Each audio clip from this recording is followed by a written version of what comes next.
Yeah, I'm very happy to have you here today, Daryl. I can't really remember the first time we talked to each other, but I think I was still working for Siemens. Is that correct? Yes, yes. This was at least 2 years ago, like 2.5 years ago, Yeah. 2021, if I remember correctly. Yeah. Mm. Yeah, I mean, I'm very happy that you took the time. You said that you're in Austin at the moment, in the US, but your story starts somewhere else, and I would like you to give you the opportunity to introduce yourself, what you're doing at the moment, but then rewind and going back to where you're coming from. So, what is your background? Maybe a bit about your degree and your founder story. I think that would be something that I'm very interested in. And again, thank you for taking the time. Yeah, for sure. Thanks for having me. Yeah, I mean, I'm currently based in Austin, but I am from a small little island country called Singapore. So we are a pretty small country, it's around 6 million in population. And it's not really a manufacturing powerhouse, but what is really great about the country is that there's a lot of innovation, a lot of R&D in manufacturing, robotics, AI that's happening. So that is just a bit of the background of myself, right? So my co-founders and I, we actually came from this institute called A-Star, ARTC, which is it's called Advanced Remanufacturing Technology Center. So basically what it is that it works with MNCs like Rolls-Royce, IHI, Shell, Johnson and Johnson, many more, to build innovative automation solutions to solve their problems, mostly involving manufacturing, right? So that's a bit of the background. We spent a lot of years building more on the higher TRL level, so technology readiness level. We are a bit on the higher side because it's meant to be taking R&D research and kind of commercializing it per se. Maybe not commercializing, but industrializing it into Hmm. their production, right? So we have a lot of that kind of technical depth and expertise when it comes to building and making sure things are reliable, things are solving problems, right? I think as you and I we both know, building something from 0 to 1, or maybe not 0 to 1, but like 0 to 80% is maybe takes 1 year, but from 80% to 100% can take can even take sometimes 3 years or 5 years, right? That is it really is the effort is really exponential. So I think that's where our expertise comes in. And in 2019, we kind of spin off from A-Star, ALTC, to start Augmentus because we saw a huge problem in programming. A lot of customers, a lot of manufacturers don't have CAD files. They have a lot of complex parts, high mix parts. Downtime is immense. How do you automate them? So we believe the future should be more flexible, more intelligent, more adaptive. So that's kind of the foundation for Augmentus. Yeah. I mean, the in manufacturing, and I had a few guests in the podcast already. Manufacturing, this is where the startup um, really needs to find out if they'll be able to deliver. When it comes to software and if you're a startup in software business, you have much faster, if you're doing it, much faster iterations, and the product can become better faster versus on Yeah. manufacturing side before you're even able to enter the shop floor. It needs to be on a certain level. And as reliability and accuracy, these kind of things are very often on a very high level already. To really being able to get into the production side, there's a lot of requirements and a lot of skepticism, especially when the hype word AI is involved. So Yeah. I really would like to understand. Maybe you can tell us a little bit more about what the product actually does, because I think not everyone is familiar with it. And then you can tell us a little bit about this transition from academia and, as you said, industrializing it, really getting a product out there that people can use. I think this is something that is very interesting. Yeah. So for us, actually, when we first started Augmentus, the problem that we are solving is really around, difficulty and downtime in programming, right? I think most people assume that in manufacturing, you do, like one thing a billion times, you manufacture one thing a billion times, but most manufacturers, they exist as, like a contract manufacturer or like a job shop or even like a repair shop, right? And that's actually more than 40%, even 50% of manufacturers are within this kind of segments. So they are kind of an untapped or unserved market because robotics today uh, takes you a lot of time to program. So it doesn't make sense, to kind of use them in these kind of environments. That's why you don't see a lot of like metal fabricators, job shops, employing robots in a large scale, right? So that's where we come in. So for us at Augmentus, we combine computer vision with automated robot motion planning solutions to kind of eliminate the need for programming downtime in more complex applications. So we are very focused on two key applications. The first one is uh, welding, and the second one is surface finishing. So things like painting, sanding, polishing, abrasive blasting, thermal spray, things like that. That's kind of our bread and butter, right? Most of our customers fall within these segments. And so for us at Augmentus, we want to make it as easy to use and as fast as possible for manufacturers to set up a new part for automation, right? So our system has a robot mounted kind of scanner, very high accuracy. We're talking about less than 0.1 millimeters of precision, right? So it scans the part with high precision. From the scan, it generates a 3D profile. So you can take as many scans as you want. I think for us, one of the key features of our system is that it's able to do what we call auto scan. So you set up a module called auto scan. You let the system know what is the part dimensions, and then the system will generate the scan path for you, right? So from there, it takes a few minutes. Then after that, you get a full, very accurate digital twin of your workpiece. From that, the user simply selects where they would like the robot to move. So, for let's say for welding, right, you want to do this edge, right? So with this thing called auto edge, you select the edge, and then the system will generate the tool path for you. We have also this thing called auto path. So you select this surface or this plane, and then the system will generate the tool path for this plane, right? So instead of needing days or weeks to program, we bring it down to like a couple of minutes, right? So on average, 15 minutes, 20 minutes. There is still some downtime. I think the goal for Augmentus is to eliminate it, but we are at this. I think we have enough of the technology to kind of reduce it significantly. And then in the next step, I think for us at Augmentus is to really eliminate it as much as possible, right? I mean, human intervention is needed, but our goal is to kind of make it as less as possible and as fast as possible. Yeah, so that's kind of what we do. Yeah. A few episodes ago, I had Robert Vogel with me, and he was working for KUKA for, I think, 10, 15 years. And that he said that the programming part actually is, if it doesn't really matter if it takes 1 or 2 days or 3 days, because as you Yeah. said, it will run, especially in automotive, it will run for a few years, right? 2, 3, 4, 5 years. And there's not too many changes about the parts. So the Yeah. programming time can actually be neglected because it is just a small little part within the entire automation line. So this is one thing I wanted to mention. And the other thing is I remembered that back when I was still at Siemens, we had Wandelbots. So this is a German startup Uh, that is from Dresden that did something similar.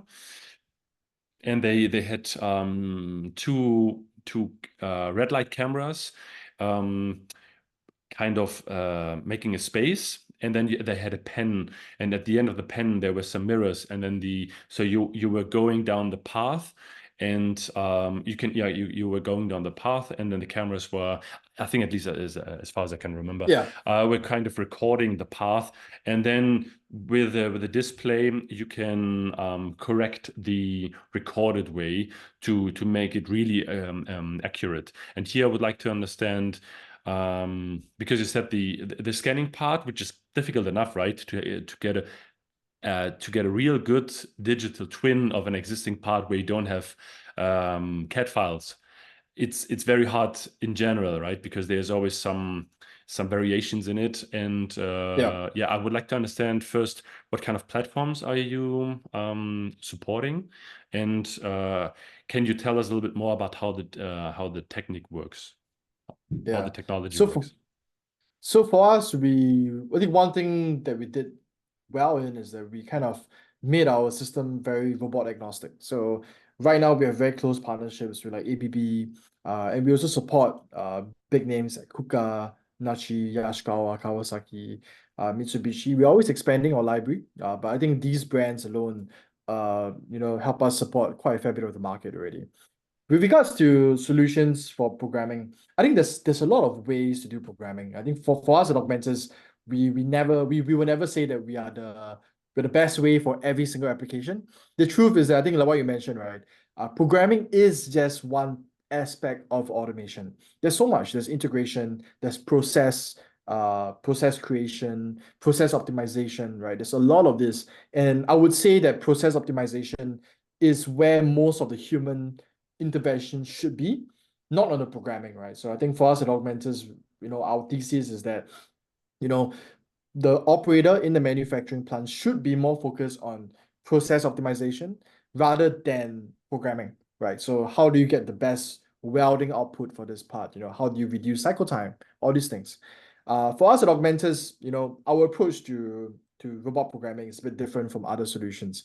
So I think you mentioned about vendor bots. I think there's a few similar solutions out there in the market. For us, I view it in this kind of diagram, right? So on this axis you have, on the horizontal axis you have ease of use. So on the left side is difficult, on the right side is easy. Then on the vertical axis you have easy or like less complex applications like maybe pick and place or machine tending, for example. Then for the top side of it, you would have more complex applications, like maybe complex tool path generation for welding, synchronous joint programming for complex curvature, for example. So for the easy parts, I think you would use, maybe some form of robot jogging. Then you can use cobots as well, like universal robots or ABB, they have GoFar that came out recently as well. I think those are good for machine tending. When customers come to me saying that they have difficulty programming robots for machine tending, I would always ask them, what exactly is the problem? A lot of the times, a cobot fits their needs a bit better than maybe something like Augmentus, right? We're very upfront about that. But then when you look at the more complex applications for complex motion planning, there's not really a lot of solutions. You only have the only choices that you have is offline simulation, right? Because in offline simulation, you can do some form of tool path generation using CAD files, right? It's very difficult to use. It's still difficult to use, but you're able to get a program done. But how about easy to use, right? I think we saw this huge gap, for complex applications, easy to use. There's no one really serving that right now. And our vision for Augmentus, it has to be that the robot serves, Augmentus serves as the eyes and the brains of the robot, right? It's able to see the part, understand the part, generate its own motion for the part based on, is it welding? Is it surface finishing? Is it surface treatment?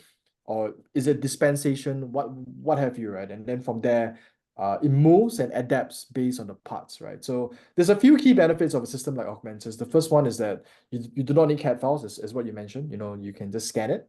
Secondly is that it's able to automatically generate a tool path for complex applications. So and you only need to focus on things like what is the angle you want to hit, right? What is the speed? What is the step distance, right? Just key it in and then the system will generate the tool path for you. And the last one is able to adapt to part deviations. So for example, if the part is not mounted, at the same place all the time, which is very common, people think it's easy to solve, but it's actually not easy to have good fixturing and jigs. Or also, things like heat warpages in welding is very common. So things like the vision system helps to compensate for those part deviations, and it's able to adapt as well. So if the part changes in size, from with a specific constraint, our system is able to adapt to that as well. Fully autonomous, right? So that's what vision and adaptiveness gives you as a benefit. But we're not, as I think I just want to recap, we don't believe Augmentus will be the only robotic programming solution in the market. I think there's going to be different players for different, market segments. But for us, I think we saw a huge gap in the complex side, and that's kind of where we sit in. Yeah. I mean, what startups are doing, some better, some not as good, is but there's always the pressure putting on the existing players, right? And as you said, there's a few, especially the big ones, right? You were mentioning them. They all have their own solutions. Welding is a very specific task. Having people that are good at welding. I remember at Siemens, it was always hard. You only had a very few people that were able to deliver like the very high quality that you actually need in Yeah. manufacturing. And so, yeah, I mean, the gap is there, and the big companies are through the startups as well, pushing in the right direction, making programming easier, making it because yeah, cost of labor, especially in high industrialized countries, is expensive. So I do see that there is value for it. I haven't had the opportunity to talk with someone who is from Singapore. So maybe if you would like to, I would love to hear a little bit more about the founding experience, because I mean, you're still fairly young, right? But a few years ago you were even younger. So maybe you can share a little bit insights in how you came up with the idea and actually had the guts and the opportunities to make it happen, right? I had a few guests that made the transition from academia into the commercial side, so to speak. So yeah, I'm very curious to hear about your journey. Yeah. I think Singapore is a very it's a great country. The main reason for that actually is because the government is very supportive, and has a lot of they're willing to invest in innovation, not just in robotics, right? We're talking about things like healthcare, things like public policy and stuff like that. It's all great. And what this kind of environment brings is that there is a lot of kind of startups, a lot of venture funds as well that is in that area in Singapore. So when we started Augmentus in 2019, uh, it was a bit tricky, right? So there are a few things that prior to our founding of Augmentus, we are very focused towards, working with customers, working with manufacturers to R&D together, right? To build compelling solutions. But when we left that line of work, we became a lot more focused towards building just one standardized product to scale, right? Because I think you probably can relate this as well, because you used to be from Siemens, and then now you're like in some startups as well, right? So uh, building a standardized solution for many, many different customers and potentially maybe even multiple different customer segments is difficult, because you need to be focused, but at the same time you also want to understand the demand out there, and what is the problems out there that your solution can potentially solve, and at the same time not straying away from your product vision in of itself, right? Because as a startup, you shouldn't be doing like two or three different products. You should be focusing on one, and ideally serving just one target segment, for example. But it is tricky. So especially at the early days, because once you really settle on that one product and that one target segment and really building a team for that, you can pivot, but major pivots would be definitely a bit of a detriment, right? It's not optimal. So in the early days, really, we spoke to so many different companies. We spoke to so many different OEMs and manufacturers to really make sure that the problem statement that we observed in our previous lines of work is replicable and scalable in the different markets, right? Singapore as well is very small. I think one of the cons of Singapore as a market or as a starting point is that there's the data points can be uh a bit, I guess, constraining or limiting, right? You Mm, don't have that many data points, especially for manufacturing. There's probably yeah, like only a few, like 1,000 or 2,000 manufacturers, probably even less, right, in Singapore. So that's a big issue. I think if you start from like Europe or US, you probably can get a bit more data points. You can travel there as well. It's a bit easier. So that's one of the cons of Singapore as a market. But I think for us, we had a bit of challenge. I think I remember because some of we started from COVID as well, right? So, true. so what this means is that uh, there was not a lot of investment into like manufacturing per se, because there's a lot of decrease in demand, right? I remember one of our first projects we're doing is revolving some form of like F&B. I remember using vision to do some form of cleaning for like a F&B kind of project, and Hmm. also labeling as well. But yeah, we don't do any of that right now, right? We are very different, a different company from the COVID days. But the fundamental technology is similar, just that we pivoted along the ways, right? So I think those are some of the challenges that we had, when we first started Augmentus. Yeah, How many people were you I in the totally beginning? forgot. Yeah. In the beginning, it was just the three of us. So we started with three co-founders. So myself, Yongshin, and Vunfu. So the three of us, we started, we built a small team after that, around 10 people in 2021. And right now we are about 30 plus in US and in Singapore. Yeah. Hmm. I mean, it's very interesting that you are entering the US, as you said, right? The Singapore itself is very small, and because we know that especially China and Japan are very big when it comes to automation and robotic. Tell us the reason why why you still choose the US instead of going deeper into the Asian market. Yeah. So so I think there's three answers to this. The first one is just purely on the demand side. We are seeing a lot of demand in the US. I think on average, in terms of our customer pipeline as well as our orders, we're seeing significant growth in the US side for that. So Europe as well is pretty big for us, but I think for us, we're seeing just a lot more demand in the US.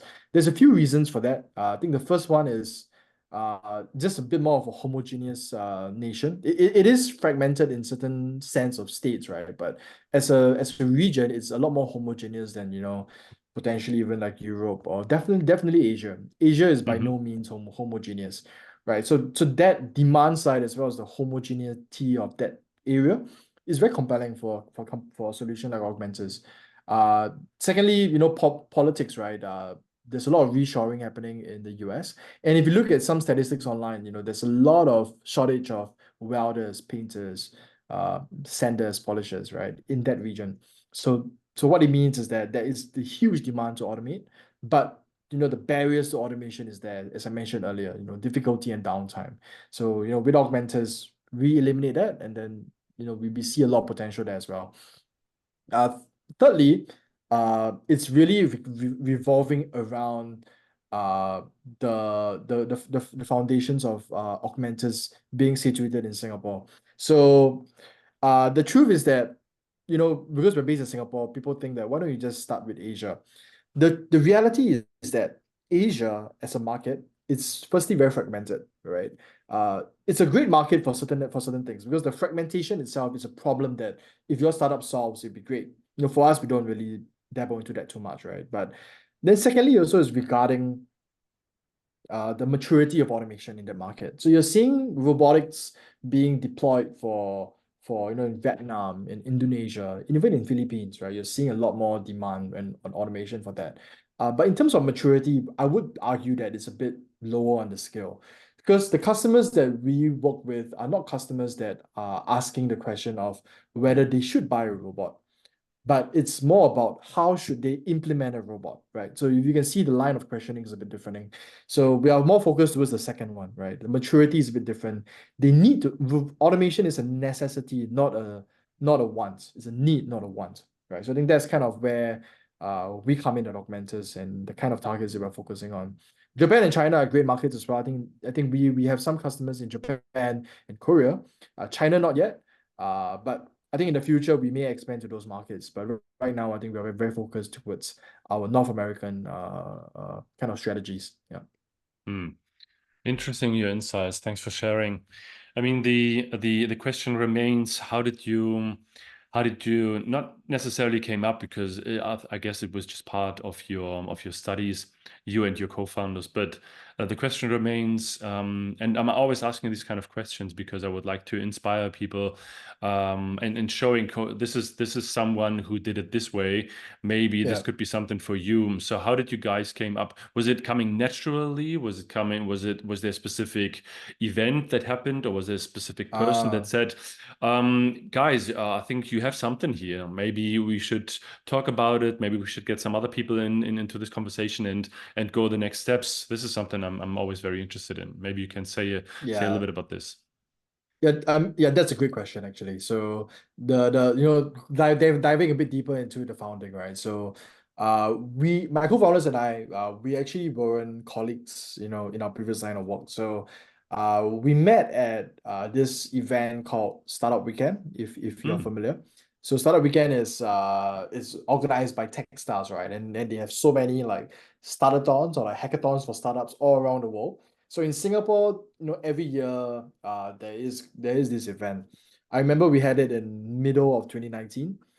So we had the startup weekend. So the problem statement, was posed, right? So robotic is difficult to operate. And then a few of us we came together based on our own experiences to share about the problems that we faced, diving deeper into the problems. And then from there we ideated, we discussed, and we found kind of a mock-up solution for that during the startathon. It was crazy. mm, It was like a 52-hour gruesome kind of a hackathon, right? mm, Non-stop. But yeah, I think what came out of it was uh, a, a team that had very complementary skill sets. So for myself, I am the CEO, so handle more on the commercial and the product side. I have a CTO that handles more on the technology side, so the roadmap and ensuring things are pieces together. Then I have a CRO, so like a chief robotics officer that just focus on robotics kinematics and some form of AI and algorithms to mm. optimize for that as well. So the three of us, we have some complementary skill sets to start the company. Uh, Unfortunately, just to share with you, we didn't win the startathon. So we didn't win it, but yeah, I think it was a very good experience, right? Because the truth is that the industry for robotics and manufacturing is quite niche. A lot of startups today are getting funded for maybe fintech or e-commerce or some form of enterprise B2B kind of software, right? For us, we live in the realm of manufacturing. It's either you get it or you don't, right? You need to be in the industry, understand the nuanced problem statements, right? You speak to a layman about TCP, they have no idea what that means, right? So or you speak to them about, I don't know, some weird robotics kinematics terminology, they think you're trying to replace their job. So I think it's important to try to understand that when you enter these kind of competitions. And I always give this advice to like potential people that want to start something. If you have a founding team, I do encourage you to really just, if let's say you're maybe some form of strangers or you don't really know them that well, you should definitely join like a hackathon or startathon or maybe some form of competition, like a case study, for example, a case competition, because you really want to dive really deep and go through really hard times with them before you officially start something, right? Because the true nature of a person is usually revealed in these kind of times and challenging Mm. times. And you do not want this kind of nature to be revealed, midway through your startup journey. It's going to be a lot more expensive, right? A lot, That is lot more true. time consuming as well. So I always encourage this. And I think that's one thing that we did pretty well, yeah. So we kind of saw each other's strengths, each other's weaknesses as well. And then we started the company understanding those strengths and weaknesses. Yeah. I mean, hardware is hard, and especially when it comes to funding. I mean, this year seems to be the robotic hype. Last year was the AI hype. This year is the embodied AI hype. But Yeah. yeah, hardware is hard, and especially for investors. I mean, having something that is easy scalable, so something that is within software is always much preferable versus something that is within hardware, right? Because hardware, you do need hardware, and especially if it's so complex or expensive, then iterations cannot happen as fast as it can happen with software. So I think this is one of the main reasons why manufacturing might not necessarily the most seeked one when it comes to where can I invest, where I can get into, because fintech, as you mentioned, for example, or e-commerce, this is something that more or less everyone is using it, right? So I have Yeah, an app on my mobile phone if I would like to buy something, and or there's even an app for a shop when I buy there regularly, right? So this is something yeah, everyone can relate, but robotics seems to be a little bit further away. So manufacturing is, as you said, I mean, it's everywhere because everything that you see has been manufactured at some place somehow, but it's exactly. further away from us. And especially as you were mentioning a very interesting point that, for example, the US at the moment is trying to bring a lot of production from overseas back to the US, right? And Yeah. yeah, the company I will be starting working for next week because I haven't revealed it in the podcast yet.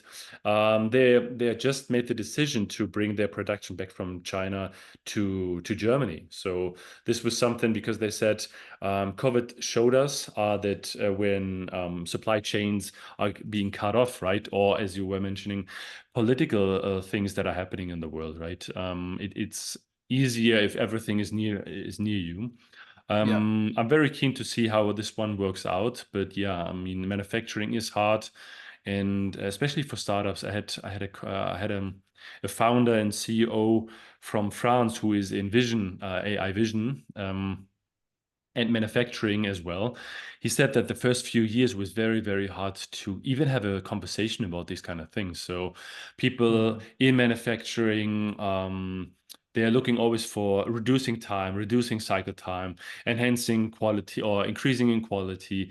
So they actually know pretty good what they want, right? But Yeah. when you're showing them different kind of products, innovation is hard because a lot of, especially corporates, build culture where innovation it's hard to do because it's still there, right? From 10 projects, 9 will fail. And so working with a startup, even though you do need to have a very high um, level of requirements, it's hard because a startup very often cannot deliver that quality from the very early moment on. And they would like to Yeah. have a finished product versus, and something that you said, for example, we have a lot of customer, that's what you said, you had a lot of customer that are interested in the R&D side as well. So having someone who is developing together with you the product and bringing it Yeah. to a level that allows you to deliver that kind of quality, I think is very unique. And you do need to have the right culture, the right people, finding the right people, speaking to the right people, speaking about the right things. I think this is very difficult. And yeah, I'm happy Yeah.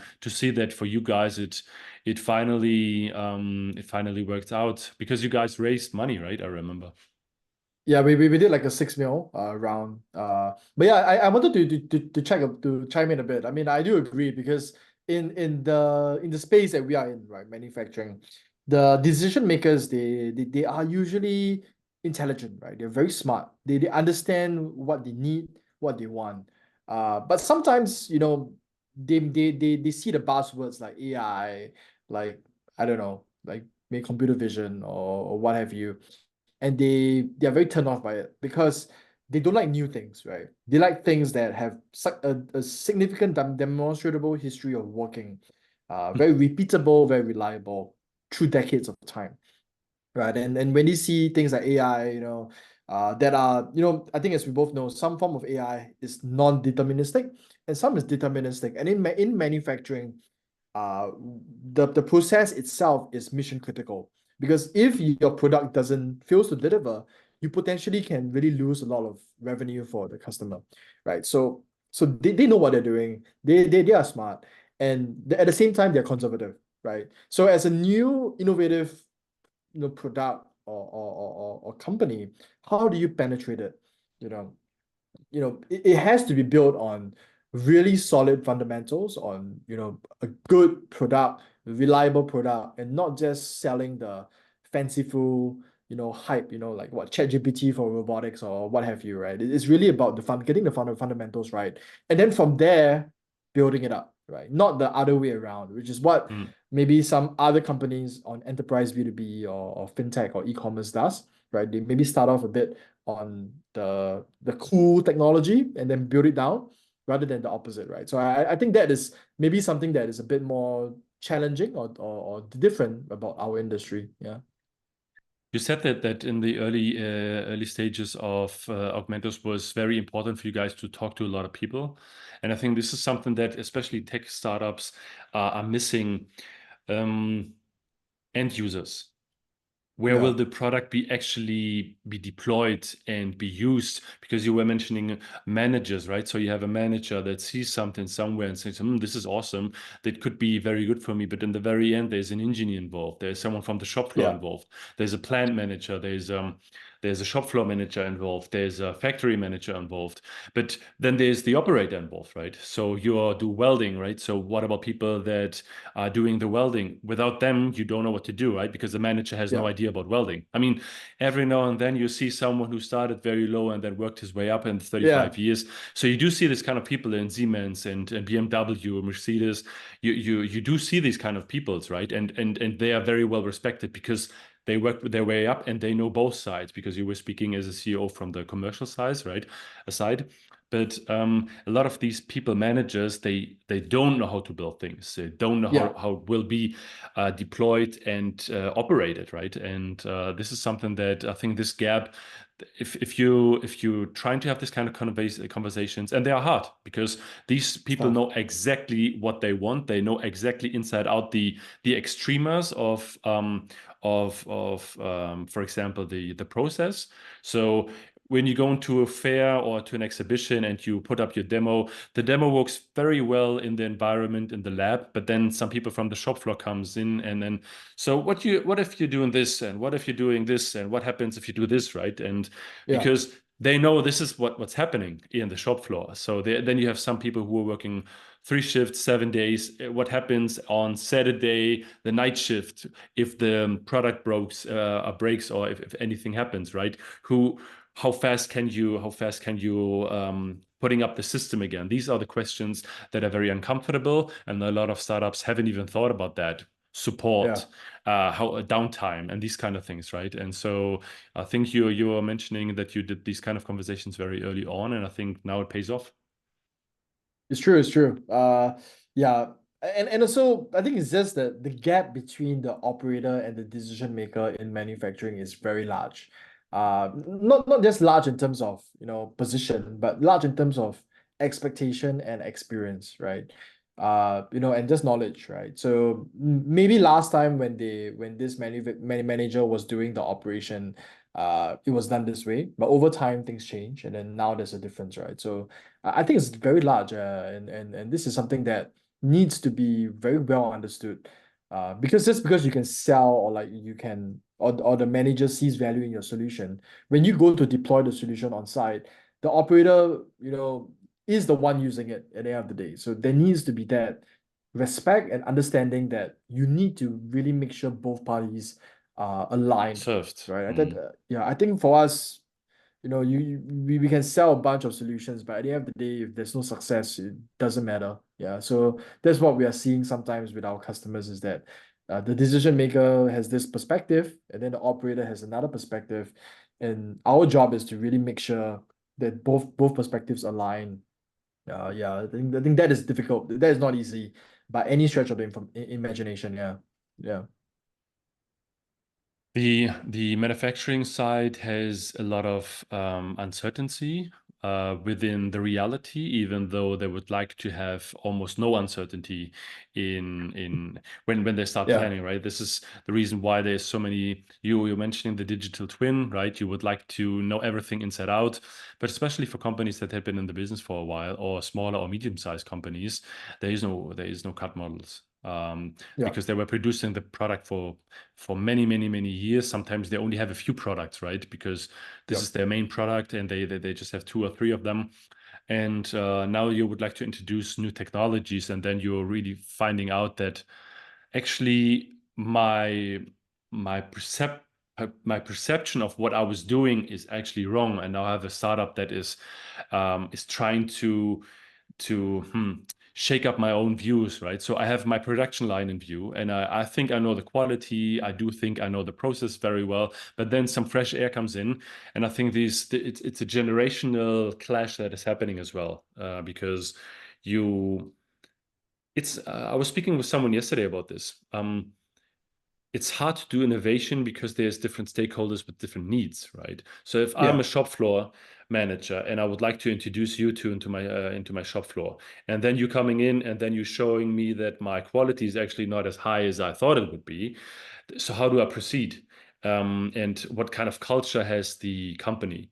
So if the company is intelligent, then it says, let's I mean, we do need to find out why you thought this was the quality you have, and now we're seeing a different kind of quality. But you had the guts to talk about this, and you were eager to improve your quality in the first place. This is the reason why you got the startup into the conversation, right? And let's Yeah. start to go from here. And I think if you have a culture in the company where this can happen, where you say, okay, it seems like I was a little bit off, but I'm here to do it better, right? Then it would be much easier for you as a startup to get into it, right? Because then Yeah. together you can try to figure out how you can make the production more valuable. So I think Yeah. here as you're doing a good job in the startup. If you're not only focusing on the technical aspects, I think Yeah. you're doing a very good job if you're taking care of the alignment as what you were saying, and the greater outcome. I think this is definitely something that you should taking care of. For sure, yeah. This is very important. I think in the early days, it is important, yes, but now when you scale, success is just so important because there's really no point in you selling solutions that doesn't have meaningful impact. And we are seeing very often that the decision maker, you know, really has very different understanding on what is needed in the operation. Mm, So really making sure both parties are aligned, it has to be done. And this is where when you build a team, right? So I think you briefly mentioned about culture.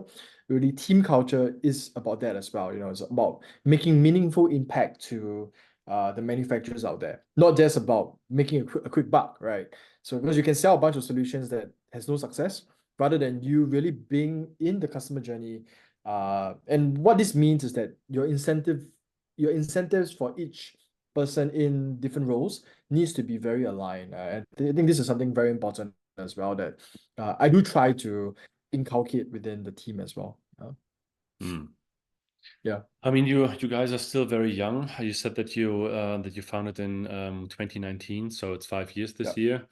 Yeah, yeah, I hope that everything will work out in the US. You said that in the beginning or before this conversation, or before this recording, you said that you will be there for the next 6 months. What will happen after that? Will you be going back to Singapore, or do you plan a little stopover in Europe? Because I think we had a few opportunities to meet, but didn't work out yet. So I mean, I'm happy that we're having the conversation today. But yeah, yeah. what are the plans for the future? I'll be flying back and forth throughout, right? So uh, after 6 months, I'll be flying back to Singapore and then coming back to the US. But I'll definitely be based more in this region, so North America, at least for the next 1 or 2 years. Really just building out the capacity, building out the team, really ensuring that the team culture is set up right, that we're serving the customers in our region well, right? I think that requires a lot of oversight. So I think this is where I come in. And I also really just want to speak to manufacturers, right? Really understanding the problems, understanding what we lack or what more we can bring to them to the table, because different markets have different requirements sometimes as well. So and different culture as well. So we love to understand that. Germany is big for us. I think we right now have two partners in Germany. So we don't just go direct to customers. We oftentimes work with partners, because just to share with you, we don't sell the robot oftentimes. Yeah. We sell the vision hardware with the software, right? So we are more like a retrofit solution, or we bundle it with our partners. So we have a few partners in Europe already, and I'll definitely be heading there probably by the end of this year to meet with them. I've got one in Germany as well. So yeah, if I stop by Germany, I'll definitely hit you S- up and we can we Where's can meet that? up face to face. It's Give me a while. Let me just do a quick check. It's in Datteln. So that is, yeah, it's in Datteln, if you're familiar.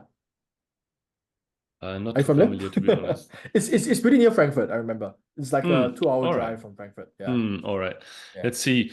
I mean, there's always a few fairs, and I think I will be going to exhibition and fairs in the future more often, I guess. And so maybe our paths will cross over there.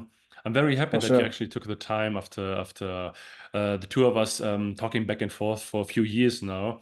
Yeah. I'm very happy that you took the time, and yeah, I'm very happy for you guys that you survived. As you said, COVID was very hard, and that you not only survived, that you were able to raise some money and starting to expand. And I think this is a very adventurous journey entering the US market. And yeah, I'm very curious to see what will be the outcome. I think you already mentioned that you are expanding the team in the US as well, right? Yeah, so right now we have around 4 people. So Mm-hmm. I think the goal is by this year to hit closer to 7 to 8.